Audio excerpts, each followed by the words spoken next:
Hi, and welcome to the temple. I'm so excited that you're here. In this temple, you're going to meet your inner child and your higher self, and you'll bring them together to finally unite in full embodiment of your fullest, highest expression, who you're meant to be. And let me tell you a little bit about myself before we get into day one. I've been on a journey of self-discovery for quite some time.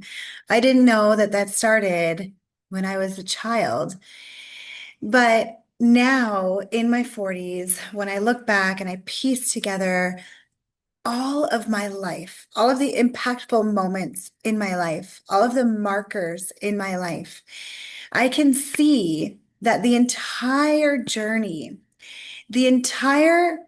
was meant to almost break me apart so that I could put myself together again.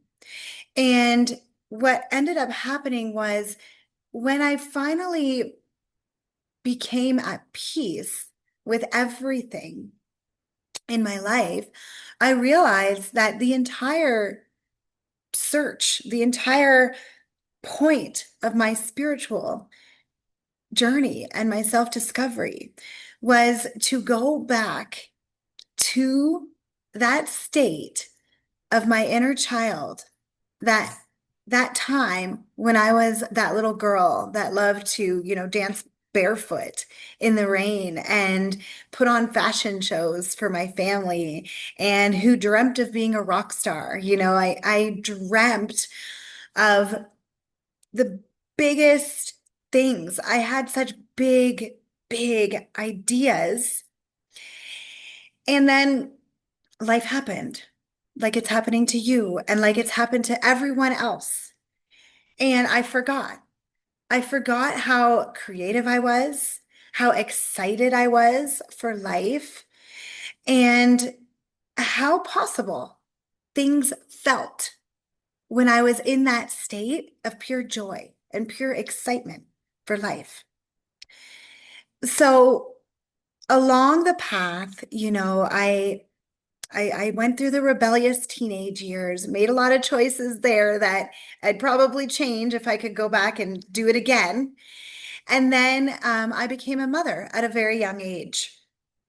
I was 20 years old when I had my first child, and I had to grow up really fast.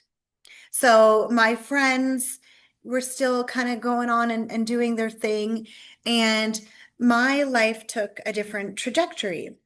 Little did I know that I was suffering postpartum depression. And I didn't know this because I was so young. And when he was born, I don't even think Facebook was a thing. So I didn't really know where to find support. There wasn't a lot of information on social media, etc. There weren't any groups that I could connect with to talk about the feelings that I was having and what I was going through. So I ended up kind of moving through that on my own without a diagnosis. And then 10 years later, I married my husband, Trevor, and we had our second son, Brody. Same thing. I experienced postpartum depression. And then with my youngest, Jackson, same thing. So there were all of these kind of markers in my life, and I could tell you so many other markers in my life, but I'm not going to go too deep. But these were very impactful moments that really disassociated me from my body, from who I was.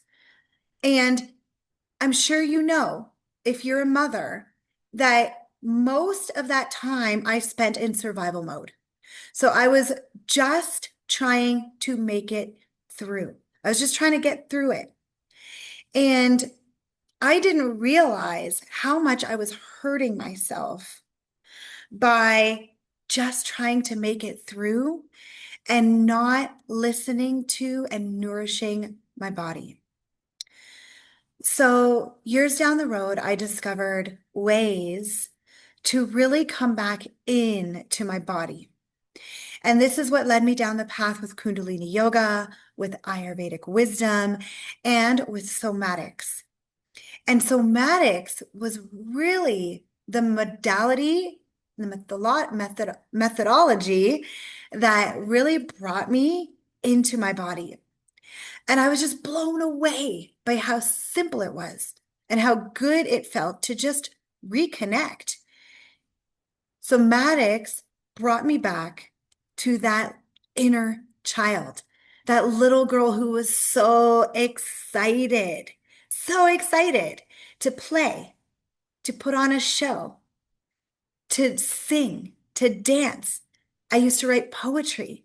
I love to write. Even now, writing is one of my greatest healing tools. And it's feeling the body deeply, knowing the body deeply, connecting with the body deeply, that brought me back to that state where I could be in complete and total creation, be one with the universe, where I could see that I was the one creating everything around me. And it's interesting because everything that I dreamed about having when I was a little girl, I do have it now. But when we get older, we start adding things. We add things to the list, and we forget that when we could really step back and take a look, we manifested all of it. So now it's time to go back to that state of innocent creation, that state where you know that you're in full power of what's happening around you and full joy of your creations so that you can create consciously what you want to step into next. And this is where your inner child and your higher self come together, because the whole journey was all about bringing the inner child and your higher self together and being whole. And that's what this temple space is meant to do. That's what the inner child temple inside this radiant reunion is going to do.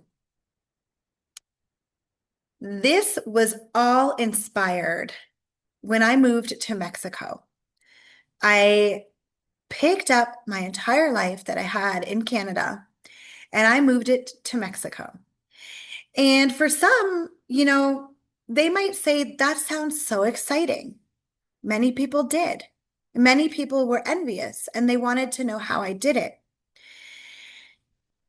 I came here for my husband's work. And we were only supposed to be here for a year, but we ended up staying for 4 years. We're going on 4 years now. But for me, it only felt like a vacation for the first little while. After the first little while, the reality of it set in. I didn't realize how much I disassociated from myself because I was in this state of discomfort and culture shock. So my nervous system was always on high alert. And I spent pretty much almost the entire 4 years in that state. I couldn't find joy, even though there was beauty all around me, the sun shining every day, my kids playing outside every day, and so many things for us to do all the time. I still could not find that peace.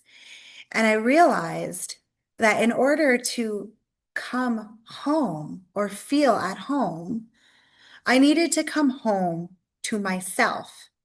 I had to find that peace within me so that I could feel at home wherever I was. My body is the temple. This is the temple, your body. And that's what we're going to explore over the next 5 days.